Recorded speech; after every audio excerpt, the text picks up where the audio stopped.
श्री गणेशाय नमः। शांताकारं भुजगशयनं पद्मनाभं सुरेशं विश्वाधारं गगनसदृशं मेघवर्णं शुभांगं लक्ष्मीकान्तं कमलनयनं योगिविरध्यानगम्यं वंदे विष्णु भवभयहरं सर्वलोकैकनाथं। सर्वदर्शक मित्रों सुप्रभात, जय श्री गणेश, जय श्री कृष्ण। આજે જોઈ રહ્યા છીએ ભવિષ્ય દર્શન વીટીવીની વિશેષ રજૂઆત જ્ઞાન, આધ્યાત્મિકતા અને જ્યોતિષનો ત્રિવેણી સંગમ। આજે એકાદશી છે, ભગવાન શ્રી હરિકથા નારાયણની આજે તિથિ છે એટલે 11 છે। આજે એકાદશીનું વ્રત કરતા હોય એના માટે વૈષ્ણવ માટે ખૂબ જ આ દિવસ પવિત્ર માનવામાં આવે છે। આજના દિન વિશેષની અંદર વાત વાસ્તુની કરવી છે। જે વશ કહેતા વસુ, જે ધાતુથી નિર્માણ થયેલું છે આ વાસ્તુ, તો કયા પ્રકારે વાસ્તુની એવી આપણે વસ્તુ જાણવી છે જેના કારણે આપણને સારી સુખાકારીની પ્રાપ્તિ થાય। સાથે સાથે 12 રાશિના જાતકોનો આજનો દિવસ કેવો રહેશે, શું કરવાથી લાભ થાય, શું કરે તો નુકસાન, કયા મંત્રનો જાપ, શેનું કરવું જોઈએ દાન, શુભત્વની આપવાવાળી વાત હોય, અશુભત્વની આપવાવાળી વાત હોય, દિશાઓ હોય કે ચાહે અંક હોય કે ચાહે રંગ હોય, તો આ બધી જ વાતો ભવિષ્ય દર્શન કાર્યક્રમમાં વણાયેલી છે। શરૂઆત કરીએ પંચાંગથી, કારણ કે તદેવ લગ્નમ સુદિનમ તદેવ તારા બલમ ચંદ્ર બલમ તદેવ વિદ્યાબલમ દેવબલમ તદેવ લક્ષ્મી પતે તે ત્રિયુગમ સ્મરામી। પંચાંગ જોઈએ મિત્રો તો આજે 19/4/2024 આજે વાર છે શુક્રવાર, ચૈત્ર મહિનાના શુક્લ પક્ષની આજે એકાદશી છે, 11 છે। પિતૃઓને પ્રિય એવું મઘા નક્ષત્ર છે, સવારમાં 10 કલાક અને 55 મિનિટ સુધી ચાલે છે। ત્યારબાદ પૂર્વ ફાલ્ગુની નક્ષત્રની શરૂઆત થશે। વૃદ્ધિ નામનો યોગ અને વિષ્ટિકતા ભદ્રા નામની કરણા છે। સાથે સાથે રાશિનો ચંદ્રમાં જોઈએ તો મઘા નક્ષત્ર હોવાના કારણે સિંહ રાશિ આવે છે। મ અને ટ અક્ષર છે, તો સિંહ રાશિવાળા જાતકો માટે આજનો દિવસ મંગળમય રહેશે। સાથે સાથે જે કોઈ જાતકોનો જન્મ થાય એની સિંહ રાશિ કહેતા મ અને ટ અક્ષર ઉપર એનું નામ રાખવાનું રહેશે। જય ગણેશ। મિત્રો આજે 11 છે। એકાદશીનું વ્રત 12 મહિનાની અંદર 24/11 જે કરે છે એને ખબર છે કે, અને એમાં ખાસ કરી અત્યારે ચૈત્ર મહિનો ચાલી રહ્યો છે, લીમડાનો રસ એટલે કે કોરનો રસ પીવાનો, સાથે સાથે ભગવાનનું ભજન કરવાનું। આપણે મીઠાનો ઓછામાં ઓછો ઉપયોગ અથવા ન થાય તો વધારે સારું એવો આ મહિનો છે। અને એમાં આજના દિવસે વૃષભ રાશિમાં સૂર્યનું સંક્રાંતિ પરિભ્રમણ હોવાના કારણે ગ્રીષ્મ ઋતુની શરૂઆત થાય છે। તો આપણે જે પ્રમાણે વસંત ઋતુમાંથી પૂર્ણ થઈ આજ પછી ગ્રીષ્મ ઋતુની શરૂઆત થશે, મતલબ ઉનાળો થોડો આકરો બને તેવી સંભાવનાઓ પણ આ વર્ષ દરમિયાન દેખાઈ રહી છે। તો આજની આ 11 બને તમને ખૂબ જ પવિત્રતાવાળી હોવાના કારણે સારી શુકનવંતી બને। ભગવાન શ્રી હરિકથા નારાયણની પૂજા કદાચ ઉપવાસ ન કરી શકીએ, એકટાણું ન કરી શકીએ તો પણ ભગવાનને સરસ મજાનો દીવો કરીએ, અગરબત્તી કરીએ, નિવેદની અંદર સાકર ધરાવીએ, મિશ્રી ધરાવીએ, સાથે સાથે થોડું માખણ હોય તો માખણ ધરાવીએ, ન હોય તો દૂધની અંદર ખાંડ નાખી તુલસી દળ ઉપર પધરાવી અને ભગવાન શ્રી હરિને અર્પણ કરીએ। અને ત્યારબાદ વિષ્ણુ સહસ્ત્રનો પાઠ જો આવડતો હોય તો વિષ્ણુ સહસ્ત્રનો પાઠ કરીએ, ન આવડતો હોય તો જે કંઈ આવડતું હોય તે પણ, કશું જ ના આવડે તો પણ ઓમ નમો ભગવતે વાસુદેવાય આ 12 અક્ષરના મંત્રનો જાપ આજના દિવસ માટે જેટલો વધારે કરી શકાય, કારણ કે આ દિનનું વિશેષ મહત્વ છે। દરેક પ્રકારના પાપનો નાશ કરવાવાળી આ 11 સૌ માટે એક ઉત્તમ બને, ભગવાન શ્રી હરિકથા નારાયણના આશીર્વાદ પ્રાપ્ત થાય અને દરેકની મનોકામનાઓ પૂર્ણ થાય। હવે વાત કરીએ વાસ્તુની। મિત્રો, ભાગ્યોદય અને ભાગ્યવૃદ્ધિ શું વાસ્તુથી થઈ શકે છે? વાસ્તુ જો સારું હોય તો સારા ભાગ્યનો ઉદય થાય એવી શું આપ વાત સમજી શકો છો? સમૃદ્ધિના દ્વાર એ શું વાસ્તુ ખોલી શકે છે? સામાન્ય રીતે આપણે કહીએ ને કે ભાઈ 84 પદ વાસ્તુ, પણ વાસ્તુ કંપાસની અંદર અલગ અલગ પ્રકારના આપણને ઝોન જોવા મળે। 4 ઝોન આપણે જોઈએ છીએ, પૂર્વ, પશ્ચિમ, ઉત્તર અને દક્ષિણ। બાકીના જે 4 જે ઝોન છે એ 4 ખૂણા છે, એક ઈશાન ખૂણો છે, અગ્નિ ખૂણો છે, નૈઋત્ય ખૂણો છે અને વાયવ્ય ખૂણો છે।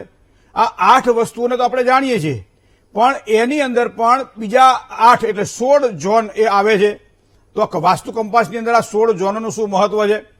સાથે સાથે ભાગ્યના અવરોધ કોઈ પણ પ્રકારના આવતા હોય અને એમાં જો વાસ્તુ દોષ હોય તો વાસ્તુ દોષ શું અવરોધ દૂર કરી શકે છે? તો આ બધી વાતો આજે આપણે જાણવી છે। પહેલા તો વસ ધાતુ જે છે એના ઉપરથી બન્યું વાસ્તુ। વાસ્તુ એટલે નિવાસ કરવો, વસવું।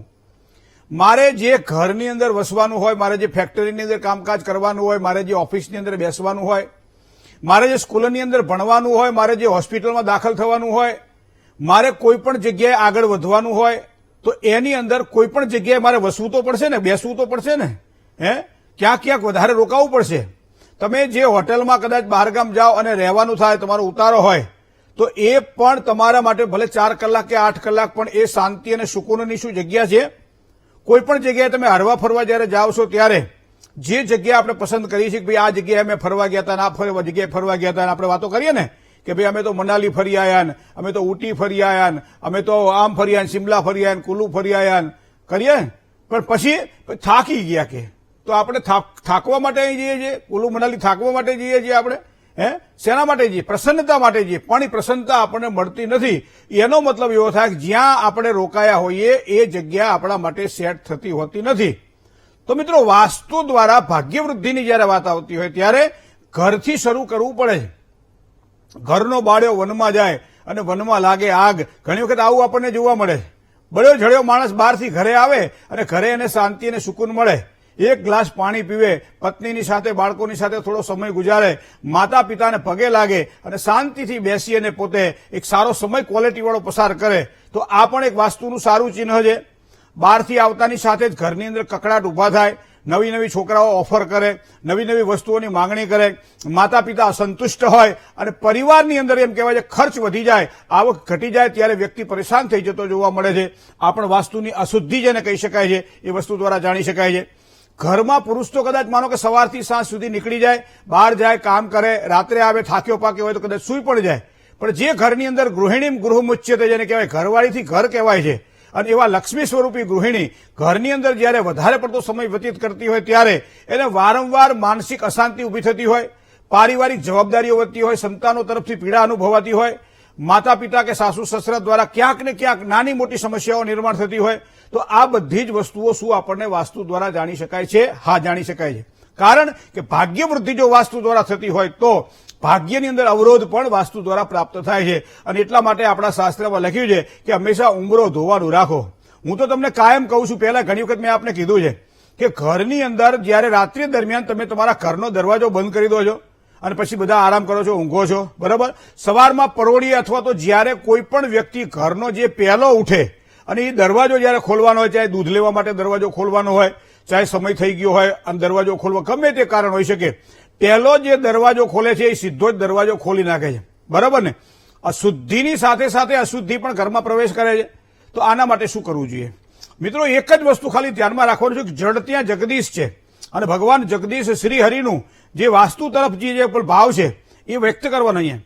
રાત્રિ દરમિયાન તાંબાના કળશની અંદર કે તાંબાના કોઈ પણ નાના પાત્રની અંદર તમે ઘરના દરવાજાની બહાર પાણી ન મૂકી શકો, અંદરના ભાગમાં પાણી મૂકો, અને જે વ્યક્તિ પહેલી જ દરવાજો જો એના માટે સ્નાન કરવું કે એવું કંઈ જરૂર નથી, ઉઠીને તરત જ આ વસ્તુ પણ કરી શકાય છે.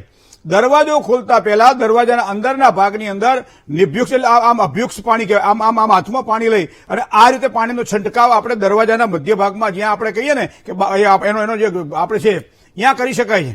તો આ પ્રમાણે મુખ્ય પ્રવેશ દ્વારની અંદરના ભાગમાં જે ઉંબરો છે એ ઉંબરાના અંદરના ભાગની અંદર આપણે પાણી છાંટી શકીએ છીએ.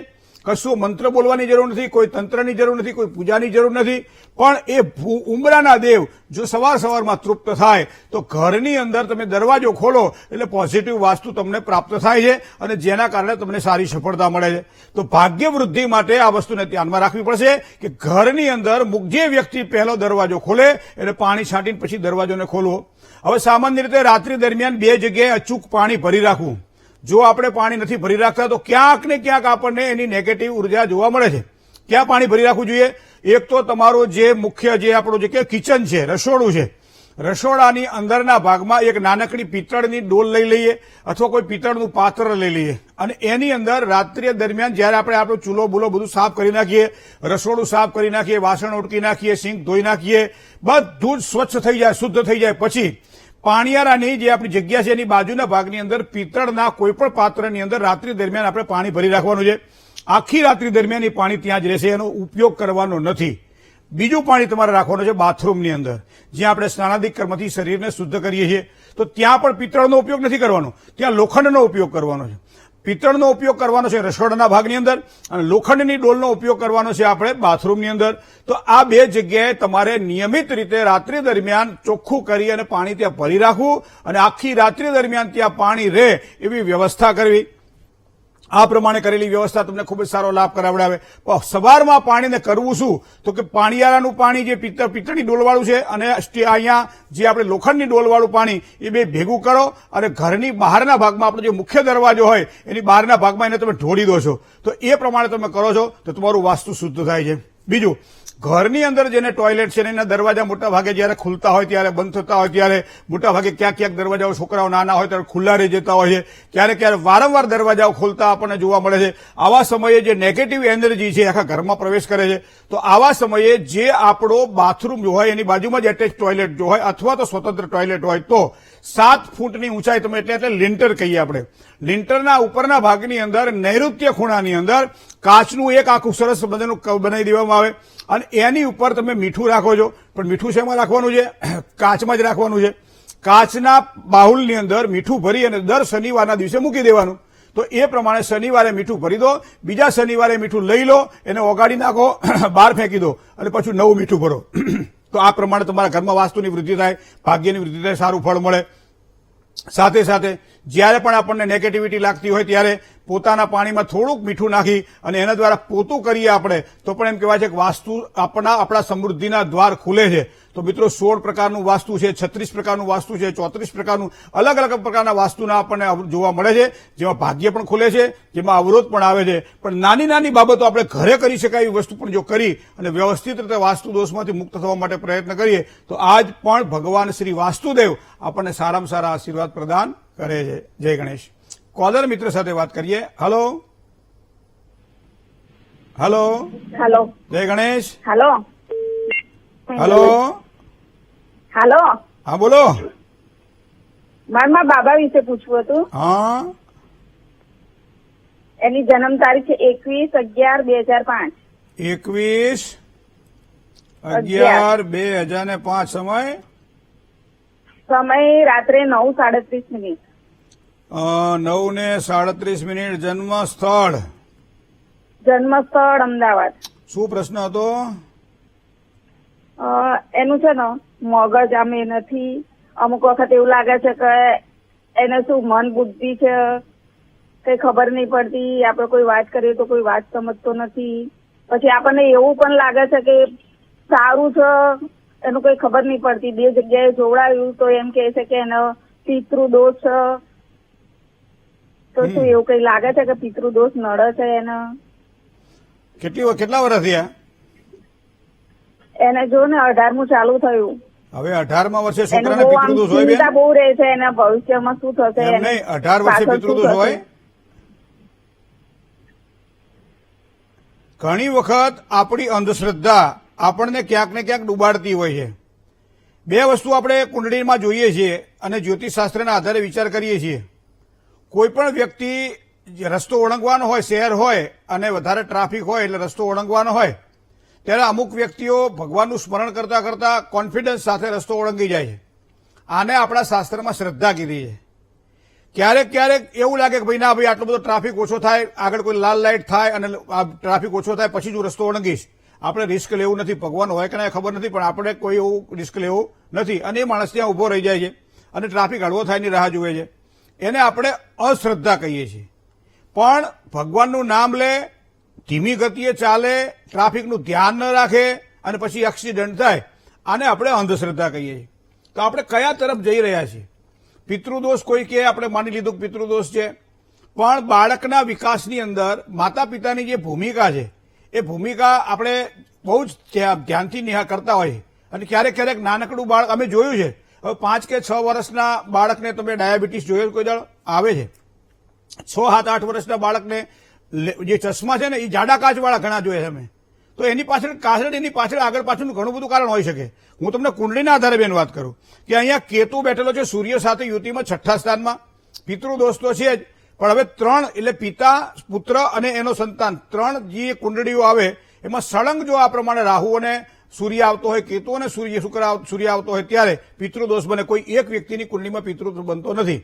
પેલા દાદાની કુંડલીમાં હોય તો દાદાની કુંડલીમાં ઉતરીને દીકરાની કુંડલીમાં આવે, પિતાની કુંડલીમાંથી દીકરાની કુંડલીમાં આવે ત્યારે પિતૃદોષ, તીવ્ર પિતૃદોષ બને છે.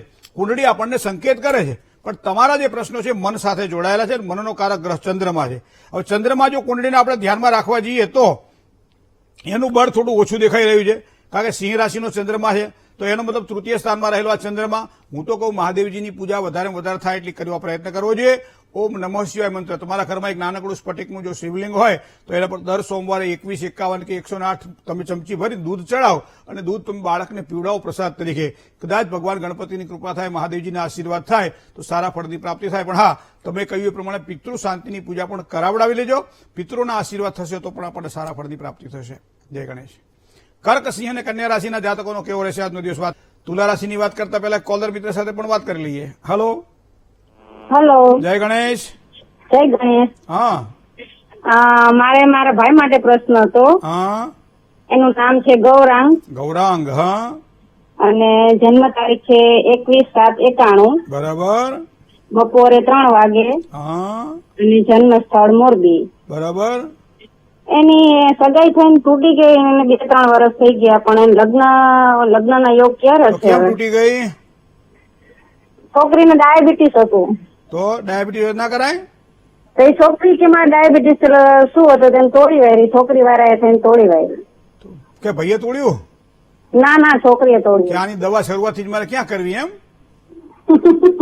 પણ એક વસ્તુ તો ધ્યાનમાં રાખો બેન, જો તુલા રાશિમાં શનિ હોય, વૃશ્ચિક રાશિમાં શનિ હોય અને ધન રાશિમાં શનિ હોય ત્યારે આવા યુવાન કે યુવતીઓને એક મારી ભલામણ કહો તો ભલામણ અને કંઈક હૃદયની વાત કહો તો હૃદયની વાત, એક વખત હગપણ કે લગ્ન થાય પછી તૂટવું નહીં જોઈએ. જો તૂટે તો બહુ મોડો થાય બીજો સમય લગ્ન થતા. એટલે આપણને એમ થાય ગોળો ગોફણ બે ગયો હતો, તેના કરતાં થોડાક એકાદ વર્ષ સુધી આમની હારે રહ્યા તો કદાચ મનમેળાવો રહી જાત. આ બેને કહ્યું કે ભાઈ અહીંયા ડાયાબિટીસના કારણે લગ્ન યોગની અંદર ફોક થયું, કે જે કારણ હોય તે, પણ મને લાગે છે ધન રાશિનો અહીંયા શનિ મહારાજ બીજા સ્થાનમાં હોવાના કારણે ક્યાંક આવી પરિસ્થિતિ નિર્માણ કરી છે. તો પ્રથમ તો આપણે આનું નિર્માણ કરવું જોઈએ. ડોક્ટરે કોઈ પણ કહે ને કોઈ ઓપરેશન કરતા પહેલા શું કે ભાઈ ડાયાબિટીસ છે તો એની દવા પહેલા કરો પછી ઓપરેશન કરાવો. એ હું એ કહું લગ્ન પછી કરો, પહેલા શનિ મંડળની મહાપૂજા કરાવડાવી લ્યો. કદાચ એના કારણે લગ્નમાં આવતો અવરોધો હોય તો એ દૂર થાય, સારા પરિણામોની પ્રાપ્તિ થાય. વૃષભાધિપતિ શુક્ર 7મા સ્થાનનો માલિક એ શુક્ર છે. શુક્ર અહીંયા કુંડળીની અંદર ગુરુ સાથે જોડાયેલો છે અને ગુરુ પાછો અહીંયા કન્યા રાશિનો છે. એ પણ લગ્ન યોગમાં થોડો વિલંબ કરાવડાવે છે. પણ મને લાગે છે ત્યાં સુધી અહીંયા તમે ખાસ કરીને પૂજા કરાવવાની હોય તો શનિ મંડળની મહાપૂજા કરાવડાવજો, જેના કારણે સારો લાભ થાય. અને જ્યાં સુધી લગ્ન ન થાય ત્યાં સુધી શુક્રવારનું વ્રત કરાવડાવજો, એનાથી પણ સારી સફળતા મળશે. જય ગણેશ. એક કોલર મિત્ર સાથે વાત કરીએ. હલો, હલો, જય ગણેશ. જય ગણેશ. જી મહેન્દ્રભાઈ, જી રાજકોટથી બોલું છું. જી. મારા બાબાની ઉંમર છે, જન્મ તારીખ છે 16/9/2000. જન્મ સમય વહેલી સવારે 4 કલાક ને 9 મિનિટે. બરાબર. જન્મ સ્થળ રાજકોટ. હમ. અને એની 1 એપ્રિલ થી નવી જોઈન્ટ થઈ છે આપણે ઇન્ફોસિટીમાં ગાંધીનગરમાં. અને પરમેનન્ટ સરકારી નોકરી થઈ જશે. અને લગ્ન યોગ ક્યારે છે અને ભવિષ્ય કેવું રહેશે? અત્યારે તો એને જે જોબ મળી છે એ સારા અને સુગંધવંતા સમયમાં પ્રાપ્ત થઈ છે. એના માટેનો અત્યારનો જે જાન્યુઆરી પછીનો જે સમય છે અમૃત વેલાનો સમય જેને કહી શકાય, અને 2027 સુધી ચાલે એવો છે. એટલે હમણે જે જોબ અત્યારે ચાલે છે એના માટે ભવિષ્યમાં પણ એ આમ સેટ તો થશે જ અને વ્યવસ્થિત રીતે કામકાજ એને ચાલે તેવી શક્યતાઓ દેખાય છે. હવે શુક્ર સાથે રહેલો બુધ અહીંયા 4થા સ્થાનમાં છે તો એનો મતલબ એને સુખાકારી સારી મળશે. હા, મેષ રાશિમાં શનિ નીચનો હોવાના કારણે થોડોક આમ ચડાવ ઉતાર આપણને જોવા મળે. અમુક સમયે જગ્યા સેટ ના થાય, અમુક સમયે કામ કરવાવાળા કર્મચારીઓ જે માણસો સાથે કામ કરવાનું એ સેટ ના થાય. પણ આવા સમયે શું કરાય, એક શનિનું સારું રત્ન જો મળે તો નીલમનું રત્ન આવે છે એ જમણા હાથની બીજી આંગળીની અંદર વિધિપૂર્વક પહેરાવી દેવામાં આવે તો એને સારી સફળતાની પ્રાપ્તિ થાય. લગ્ન જીવનની અંદર પણ એમ કહેવાય છે કે આ શનિ ક્યાંક પીડા ઉત્પન્ન કરાવડાવે તો એના માટે પણ શનિનું રત્ન ધારણ કરે. શનિવારે 91 કે ઉપવાસ કરે તો લગ્ન યોગમાં આવતી અવરોધો દૂર થાય અને સારા ફળની પ્રાપ્તિ થાય. કદાચ લગ્ન માટે એકાદ વર્ષ રાહ જોવી પડશે. 2025ના માર્ચ મહિના પછી એક સારા લગ્ન યોગની શરૂઆત દેખાઈ રહી છે. કારણ કે રાહુ અને ગુરુ બંને બેઠેલા છે 12મા સ્થાનની અંદર, મિથુન રાશિમાં છે. રાહુ સારા પરિણામ આપે પણ ગુરુ ત્યાં સારો નહીં. પણ થોડીક રાહ જોજો, ખૂબ સારું પાત્ર મળશે. જય ગણેશ. બીજા એક કોલર મિત્ર સાથે વાત કરીએ. હલો, હા, જય ગણેશ. જય ગણેશ. જય ગણેશ. હા, મારા હસબન્ડ વિશે વાત કરી હતી. નામ છે કેતન. હા, જન્મ તારીખ છે 26/6/79. 26/6/79. હા, સમય છે સવારે 10:30 વાગ્યાનો. બરાબર. અને જન્મસ્થળ અમદાવાદ છે. શું પ્રશ્ન હતો જન્મસ્થળ ભાઈનો? અમદાવાદ છે. એમને હમણાં 2 વર્ષથી જમણા પગમાં બહુ જ તકલીફ આવે છે.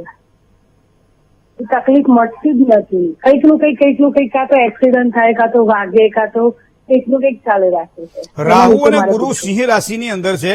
અત્યારે ત્યાંથી 7મા સ્થાનમાં શનિનું પરિભ્રમણ છે. એનો મતલબ શનિ એટલે જે કે હાડકાને લગતા કોઈ પ્રશ્ન હોય, વાગવા પડવા ખડવાના પ્રશ્નો હોય, માનસિક અશાંતિના પ્રશ્નો હોય, કારણ કે સૂર્ય અને શનિનો સમસપ્તક યોગ બની રહે. કશું જ ના કરવું હોય તો 1 વર્ષ રાહ જોવી પડે, અને કશું જો કરવું હોય તો એના માટે દર શનિવારે સાંજે સંધ્યા સમયે પીપળાના થડમાં માટીના કોડિયામાં સરસિયાના તેલનો 4 મોઢાનો આડીવાટનો દીવો કરી અને શનિ સ્તોત્રના 27 પાઠ કરી પીપળાની પ્રદક્ષિણા કરવી જોઈએ. 7 હનુમાન ચાલીસાના પાઠ કરવા જોઈએ. ચમેલીનું તેલ અને સિંદૂર હનુમાનજી મહારાજને અર્પણ કરવું જોઈએ. આ પ્રમાણે કરવાથી હનુમાનજી મહારાજની કૃપા થાય તો નાશે રોગ મીટે સબ પીડા જપત નિરંતર હનુમંત વીરા. તો આ પ્રમાણે શનિ માટે હનુમાનજીની પૂજા કરશે તો ચોક્કસ સારો લાભ થશે. બેન જય ગણેશ. બીજા એક કોલર મિત્ર સાથે વાત કરીએ. હલો હલો મિત્રો, ઘણી વખત આપણે આપણા જીવન શૈલીની અંદર જોતા હોઈએ છીએ કે આપણે પીડા થાય કે ભાઈ આ વાસ્તુની પીડા હશે, આ ગ્રહોની પીડા હશે, આ શું હશે જેના કારણે આવું થાય. કારણ કે એવી છે કુદરતની કળા કે અણધાર્યું તે આગળ થાય. હારું જે છે એને મેળવવું પડે છે, અણધાર્યું આપોઆપ આવી પડે. પણ આવા સમયે શાસ્ત્રમાં એમ કે કુંડળીની અંદર જે રાહુ જે છે એ હંમેશા દૂષિત ગ્રહ માનવામાં આવે. તમે તમારી કુંડળી જોઈ લેજો. ખાસ કરી જે જ્યોતિષના રસિકો છે, જ્યોતિષ જાણકાર છે, જ્યોતિષમાં જેને રુચિ છે, એને આ વાસ્તુશાસ્ત્રની ખબર પડી જશે. માનો કે તમારો શનિ 4થા સ્થાનની અંદર પડેલો છે તો ઘરની અંદર ક્યાંક ને ક્યાંક તમને દક્ષિણ દિશાની અંદર પીડા રહેવાની અને એનું પરિણામ ઉત્તર દિશા એટલે ઘરમાં વડીલ વર્ગને થવાનું. તો આ તો ફાયદો થયો કે નુકસાન થયું? કે નુકસાન થયું. શું કામ? કે વડીલોને પીડા રહે તો આખા ઘરને પીડા રહે. હવે માનો કે તમારો શનિ 7મા સ્થાનની અંદર છે તો 7મા સ્થાનમાં પશ્ચિમ દિશાની અંદર કોઈ પણ પ્રકારનું વાસ્તુનો દોષ તમને રહેવાનો, જેના કારણે તમારે દાંપત્ય જીવનની પીડાની વાત હોય, છોકરાઓની બાબતની વાત હોય, ભાગીદારીમાં ધંધામાં નુકસાન થતું હોય, વારંવાર અવરોધો રહેતા હોય, કામકાજમાં નિરાશાઓ રહેતી હોય, આ બધી બાબતોમાં થોડી પીડાઓ તમને રહ્યા કરે. આ એક જ્યોતિષના એટલે આપણે કાયમ જોતા હોઈએ. કોઈ પણ વાસ્તુ વિઝિટ કરવા માટે જઈએ ને ત્યારે ફક્ત અને ફક્ત એ અગ્નિ ખૂણો, ઈશાન ખૂણો, નૈઋત્ય ખૂણો, વાયવ્ય ખૂણો, પૂર્વ દિશામાં આ છે, ઉત્તર દિશામાં આ નથી, દક્ષિણ દિશામાં આ, એવું નહીં. એની અંદર રહેલી જે ઉર્જા જે છે એ ઉર્જા મારા અને તમારા જન્મકુંડળીમાં રહેલા ગ્રહો સાથે કેટલી મેચ થાય. અમુક વ્યક્તિ અમુક ખૂણામાં ઉભો એટલે રોગી જ રહી માણસ, કાયમ ગમે એટલી દવાઓ કરે ને કે મારાથી રોગ જાતો નથી. પણ શું કામ? કે જ્યાં ઊંઘે છે ત્યાં એને રોગ ઘર કરી જાય. ઘણી વખત તમે જોજો કે અમુક જગ્યાએ તમે બેહો ને ત્યાં તમારે ઝઘડવાનું જ થાય, ખોટા વિચારો જ આવ્યા કરે તમને. શું કામ? કે દૂષિત થઈ ગયેલો એ જગ્યા છે, ભાગ છે. તો આવી બધી વસ્તુઓ આપણે અનુભવના આધારે જાણી શકીએ. વાસ્તુ એટલે કઈ બહુ આમ જેને કહેવાય કે ટેન્શન વાળી વસ્તુ નથી, પણ ઘઉંને વીણતી વખતે આપણે હળવે જેમ કાંકરાઓ કાઢી નાખતા હોઈએ છીએ અને ચોખ્ખા ઘઉં થઈ જાય પછી જેને દળનું દળવા માટે આપીએ એનો લોટ બને, એની રોટલી બનાવતા હોઈએ છીએ. પણ સાથે માનો કે અહીંયા કાંકરો નાનો હોય પણ દળાવા જાય એટલે ઝીણી કાંકરી થઈ જાય અને એના કારણે દર 4થા કોળીએ કાંકરી આવે. આપણને ફાવે ના ગમે, આખું ખાવાનું મગજમાં. એમ ઘરની અંદર પણ આ ઘઉંમાંથી જે કાંકરા કાઢવાની વાત છે ક્યારેક આપણને એવું લાગ્યા કરે કે આ બધું શું છે, બધું શેના કારણે થતું હશે. તો મિત્રો આ બધી વસ્તુ તો પ્રકૃતિની સાથે જોડાયેલી છે અને એટલા માટે શું કહે છે, નમસ્તે વાસ્તુ પુરુષ ભૂસૈયા ભિરત પ્રભો. જ્યારે પણ આપણે વાસ્તુ પૂજા કરાવતા હોઈએ ત્યારે ગોર બાપા શું કહે છે કે નમસ્તે વાસ્તુ પુરુષ ભૂસૈયા ભિરત પ્રભો મદ ગૃહે ધન ધાન્યાદિ સમૃદ્ધિમ કુરુ સર્વદા. ગામની અંદર માનો કે ઓસરી હોય, ઓસરીથી તમે પગથિયા નીચે ઉતરા જોયું અમે, ઓસરીથી પગથિયા નીચે ઉતરો પછી આમાં મશીન તમને નેગેટિવ એનર્જી બતાવે. એટલે આપણે કઈ ભાઈ આખી ઓસરી સારી છે, 2 ઘરની બી દિવાલો સારી છે, 2 ઘરની અંદર ઉર્જા સારી છે, રસોડું સારું છે, આ તમે જે ઢોરા માધો છે કોળ સારી છે, જ્યાં એનું બધું તમે ઘાસ નાખો છો જગ્યા સારી છે, તો આ મધ્ય ભાગ તમારો કેમ દૂષિત થાય, કેમ મશીન કામ નથી કરતું? ત્યારે એમ કે અમારો ખાડ કૂવો છે.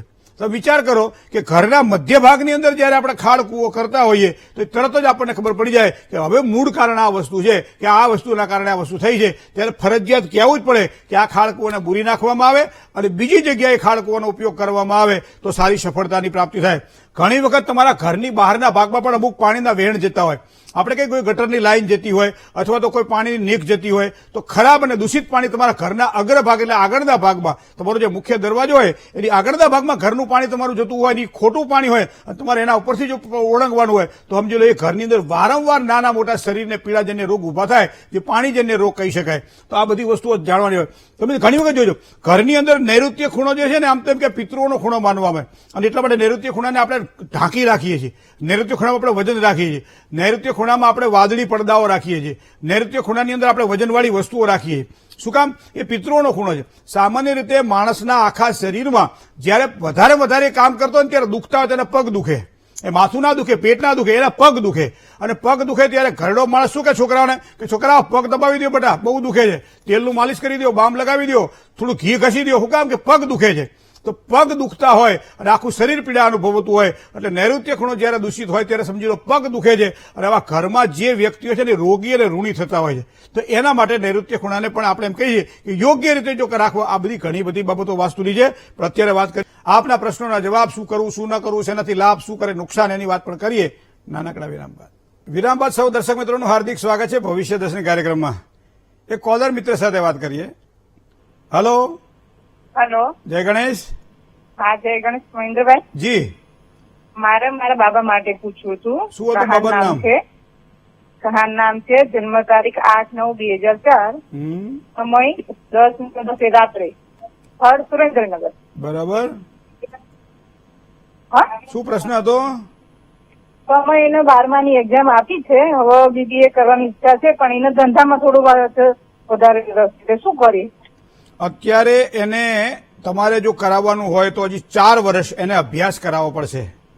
કારણ કે ધનાધિપતિ ગુરુ કુંડલીની અંદર એનું પોતાનું સ્થાન તો સારું ભોગવી રહ્યો છે પણ મૂળ શું છે કે 6ઠ્ઠા સ્થાનમાં હોવાના કારણે એને ભવિષ્યમાં પણ જયારે કામ કરવાની શરૂઆત થાય ત્યારે થોડું શીખવું પડશે એને કે ધંધો કરવો તો શેનો કરવો, કઈ રીતે કરવો, કઈ લાઈન લેવી, કેટલું રોકાણ કરવું, ક્યાંથી પૈસો આવશે.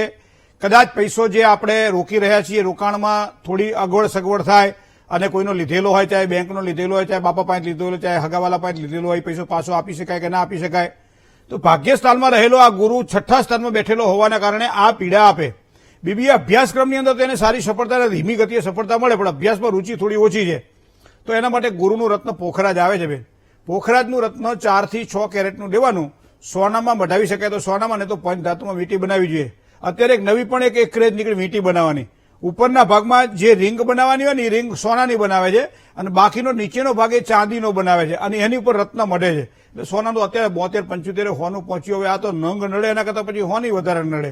આ એટલા માટે એક આ રીતિ પણ છે પણ પહેરાવું જરૂરી છે. આંખ માટે ચશ્મા જરૂરી છે.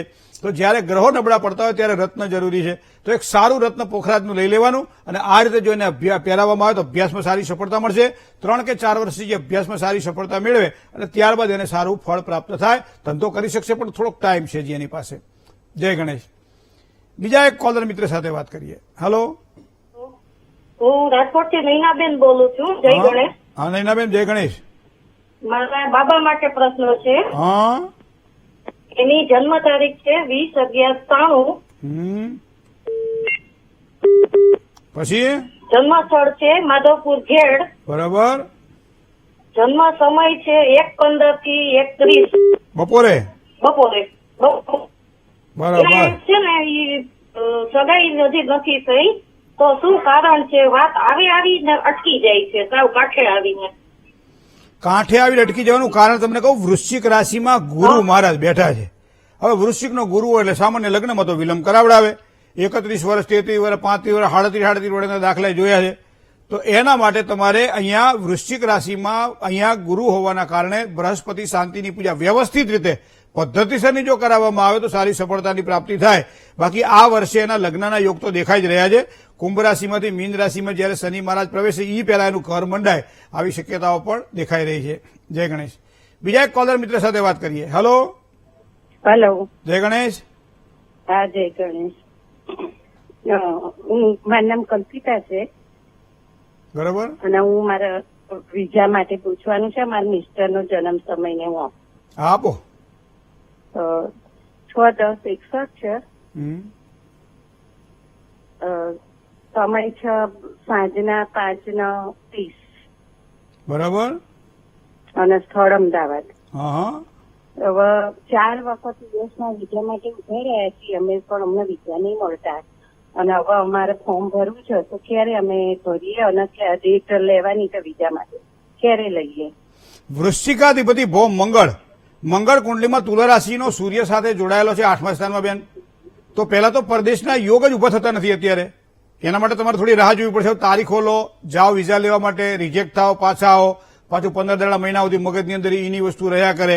ઘણી વખત કાગળિયા ભેગા કરવાના હોય, બધું ગોઠવવાનું હોય, એ બધું ગોઠવ્યું, ગયા, ફિંગર આપી, બરાબર, બીજા દાડે વિઝા રિજેક્ટ થયા, પાછા.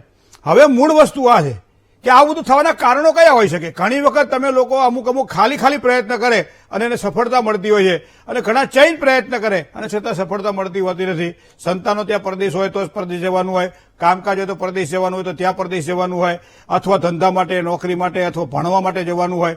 પરદેશ જવા માટે એક વસ્તુને ખાસ ધ્યાનમાં રાખવી પડે, કુંડળીમાં ગ્રહો પણ મજબૂત હોવા જરૂરી છે. જોકે ઘણા બધા 8 થી 10 વિષયો વિશે ચર્ચી શકાય છે, પણ મને લાગે છે કુંડળીમાં જે 12 ભાવ છે એ 12 ભાવની અંદર 9મું જે સ્થાન છે, 9મું સ્થાન એ લાંબી મુસાફરીનું સ્થાન છે. અને 9મા સ્થાનનો માલિક જો 12મા સ્થાનમાં આવે તો એ પ્રદેશ ગમનમાં સારી સફળતા મળે, લાંબા સમય સુધી રહી શકે. 3જા સ્થાનમાં એ સ્વામી આવે તો ટૂંકી મુસાફરી થાય, 2-5 વર્ષ રહી શકે. આવી બધી, પણ અહીં તો 8મા સ્થાનમાં બેઠેલો. હા, સફળતા મળે, પણ એના માટે ભગવાન ગણપતિની એક વિશેષ કરી એક ગણેશાર્ચન પૂજા આવે છે, એ જો તમે કરાવડાવી લો અને ભગવાન ગણપતિના જો આશીર્વાદ ઉતરે તો તમારા કાર્યમાં તમને સફળતા સારી મળે. જય ગણેશ. બીજા એક કોલર મિત્ર સાથે વાત કરીએ. હેલો. હેલો, જય ગણેશ. જય ગણેશ. હા હા, મારા બાબા માટે પૂછું તું. હા. એનું નામ છે હાર્દિક. એની જન્મ તારીખ છે 11/1/2001 હા હા અને જન્મ સમય છે બપોરના 2:15. બરાબર અને જન્મ સ્થળ મોરબી. બરાબર. એના લગ્ન યોગ ક્યારે છે? કઈ રાશિ આવે છે? કર્ક. કર્ક આવે કે સિંહ આવે? કર્ક. કર્ક રાશિ. 11/1/2001 14-15 બરાબર ને? 2001. હા. હા હા હા. હવે શું કહેતા હતા તમે, કહો. એને લગ્ન યોગ ક્યારે છે? કર્ક. વૃશ્ચિક રાશિમાં મંગળ છે 8મા સ્થાનની અંદર. લગ્નના યોગ અત્યારે ચાલુ છે એના, અને મને લાગે છે કદાચ આ જૂન મહિના પછી એક સારા યોગ શરૂ થઈ રહ્યા છે અને ઓક્ટોબર-નવેમ્બર મહિના સુધીમાં સારી સંભાવનાઓ એની પ્રબળ બની રહી છે. હવે સૂર્ય અહીંયા કુંભ રાશિનો છે, બુધ શુક્ર સાથે જોડાયેલો છે, પસંદગીના પાત્ર સાથે વિવાહની શક્યતાઓ વધારે પ્રબળ બને છે. શનિ મહારાજ છે એ મેષ રાશિના છે, 12મા સ્થાનમાં છે. શનિવાર કરવાનું કહેજો, જેના કારણે એને સારી સફળતા મળે. અને મંગળવારે ભગવાન ગણપતિને ગોળ ધરાવે, ધરો ધરાવે અને સંકટનાશક ગણેશ સ્તોત્રનો પાઠ કરે. આનાથી એને સારી સફળતાની પ્રાપ્તિ થશે. જય ગણેશ. મિત્રો, આજે જેની જન્મ તારીખ છે એવા તમામ દર્શક મિત્રોને ખૂબ ખૂબ શુભકામનાઓ. આગામી વર્ષ તમારા માટે શ્રેષ્ઠ રહેવાનું છે. મનોકામનાઓની પૂર્તિ માટે શ્રેષ્ઠ સમય છે. વિદ્યાર્થીઓ માટે સારો સમય રહેશે. જે લોકોને નોકરી માટે સારા પ્રયત્ન કરેલા છે એના માટે આ વર્ષ દરમિયાન સારી શુભત્વને આપવાવાળી વાતો મળશે, સારી સેલેરી મળે, સારા કામકાજના અવસરો મળે, ધંધાકીય ક્ષેત્રમાં એક સારું ડેવલપમેન્ટ થાય અને પારિવારિક પ્રીતિની સાથે સાથે શરીરની સુખાકારી પણ સારી મળશે. આગામી સમયને વધારે શ્રેષ્ઠ બનાવવો હોય ત્યારે દરરોજ સવારમાં ભગવાન સૂર્યનારાયણને જળ ચડાવો, પણ પાણી એકલું ન લેતા પાણીમાં થોડુંક કંકુના છાંટા નાખી 2 દાણા ચોખા પધરાવી અને એ જળ અર્ઘ્ય બનાવી ભગવાન જો સૂર્યનારાયણને અર્પણ કરશો તો ચોક્કસ તમને સારી સફળતા મળવાની છે. હવે જેની આજે મેરેજ એનિવર્સરી છે, જેની લગ્નતિથિ છે, એવા તમામ દર્શક મિત્રોને ખૂબ ખૂબ શુભકામનાઓ. ભગવાન ગણપતિની કૃપાથી દાંપત્ય જીવનમાં ખૂબ જ સારું સુખ પ્રાપ્ત થાય આપને. મનોકામનાઓની પૂર્તિ માટે શ્રેષ્ઠ સમય છે. કામકાજ જે કંઈ કરશો એમાં લાભ થવાનો છે, માનસિક શાંતિ મળશે, પરિવારમાં પ્રીતિ વધશે. ધંધાકીય ક્ષેત્રની અંદર 2 જણો સાથે કામકાજ કરી રહ્યા છો તો ખૂબ સારું રહેશે. નવું ખરીદવાનું છે, ચાહે મકાન હોય, ચાહે વાહન હોય, ચાહે મિલકતમાં કોઈ પ્રોપર્ટી વસાવવાની હોય, અથવા તો ઘરની અંદર કંઈ નવું લાવવાનું હોય ત્યારે ખાસ કરી ઇલેક્ટ્રોનિક્સ ઉપકરણો લાવવાના હોય, ખર્ચો કરજો, કારણ કે આ ખર્ચો કરેલો તમારો ઉગી નીકળશે, આગળ જતા સારી સફળતાની પ્રાપ્તિ કરાવડાવશે. નજીકમાં કોઈ મંદિર હોય તો મંદિરમાં દર શુક્રવારના દિવસે સફેદ વસ્તુનું દાન કરજો. ખાસ કરી ચોખા હોય, દૂધ હોય, સાકર હોય, કપૂર હોય, બટાકા હોય, સક્કરિયા, જે કંઈ દાન કરવા જેવું લાગે સફેદ વસ્તુનું દાન કરજો, જેના કારણે તમારો આખા સમય સારો જાય, ભગવાનની આ કૃપા ઉતરે, આશીર્વાદ મળે અને સારામાં સારા ફળ મળે. જય ગણેશ. તન્મે મનઃ શિવ સંકલ્પ મસ્તુ. દરેક વ્યક્તિઓ માટે શુભત્વની વાત કરીએ તો અંકની વાત કરીએ. આજે 1નો અંક લાભ કરાવડાવે. સિલ્વર અને દુધિયો રંગ ખૂબ જ તમારા માટે આજે વ્યવસ્થિત રહેશે. કોઈ પણ કામકાજ કરવું હોય 2 રંગનો ઉપયોગ કરો. સવારમાં 9 કલાક અને 5 મિનિટથી 10 કલાક અને 47 મિનિટ સુધીનો સમય શ્રેષ્ઠ સમય છે. કોઈ પણ સારું કામકાજ કરવું હોય આ સમય તમારા માટે સારો રહેશે. પણ રાહુકાળનો વિચાર કરીએ તો પાછો સવારમાં 10:30 ને 30 છે બપોરે 12 વાગ્યા સુધી નવા કામની શરૂઆત ના થાય, થોડું ધ્યાન રાખજો. દિશાની વાત કરીએ શુભત્વને તો દક્ષિણ દિશા ખૂબ જ સારો લાભ કરાવડાવ્યા છે, પણ અશુભત્વની વાત કરીએ તો અગ્નિ ખૂણો, નૈઋત્ય ખૂણો સાચવીને કામકાજ કરજો. વૃશ્ચિક અને ધન રાશિવાળા જાતકોએ થોડુંક સાચવીને કામકાજ કરવું પડશે. શું કરવું જેના કારણે સારો લાભ થાય? જય યોગેશ્વર દત્ત દયાળ. યોગેશ્વર ભગવાનને યાદ કરી દત્ત બાવનીના 11 પાઠ જો કરવામાં આવે ને સાથે સાથે શ્રી સૂક્તના પાઠ કરવામાં આવે, સમજી લો આપણું કાર્ય સરળ બને. ઘરમાં સ્વચ્છતાનો અભાવ એ નુકસાન કરાવશે. ચોખ્ખું રાખો ઘરને. અને ઓમ પરમ ગુરુભ્યો નમઃ અને ઓમ રીમ શુક્રાય નમઃ આ મંત્રોનો જાપ ખૂબ જ સારો લાભ કરાવડાવે. ચણાના લોટનું કોઈ ફરસાણ દાનમાં આપી શકાય, અથવા તો સફેદ વસ્તુ, માનો કે તમે કોઈ પણ સફેદ વસ્તુ મીઠાઈ હોય તો મીઠાઈ પણ તમે આજે દાન કરી શકો છો, જેના કારણે સારો લાભ આજના દિવસ માટે વધારે સારો બને. જય ગણેશ. મિત્રો, ભવિષ્ય દર્શન કાર્યક્રમ એટલે જ્ઞાન, આધ્યાત્મિકતા અને જ્યોતિષનો આ ત્રિવેણી સંગમ. આપ આપના પ્રશ્નો પત્ર દ્વારા પણ, જેના ફોન નથી લાગતા અને પ્રશ્ન પૂછવા છે, તો પત્ર દ્વારા પણ આપ આપના પ્રશ્નો અમારા સુધી પહોંચાડી શકો છો. તો પત્ર વ્યવહાર માટેનું અમારું આ સરનામું પણ આપ નોંધી લેશો.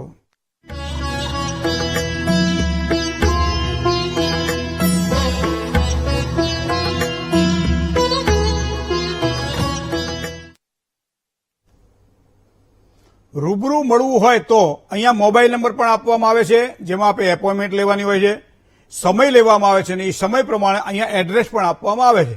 જો આપના પ્રશ્નોના સમાધાન જ્યોતિષના માધ્યમથી ઈચ્છતા હોવ તો આપનું હાર્દિક સ્વાગત છે, કારણ કે જ્યાં સમસ્યા છે ત્યાં સમાધાન પણ છે. ચોક્કસ આપ રૂબરૂ મળી શકો છો. સરનામું નોંધી લેશો. આજના ભવિષ્ય દર્શન કાર્યક્રમ મને રજા આપશો. આવતીકાલે નવા વિચારો સાથે ફરીથી પાછા આ સમય મળીશું. સૌ સ્નેહી સ્વજન મિત્રોને મહેન્દ્ર પંડ્યાના જય ગણેશ.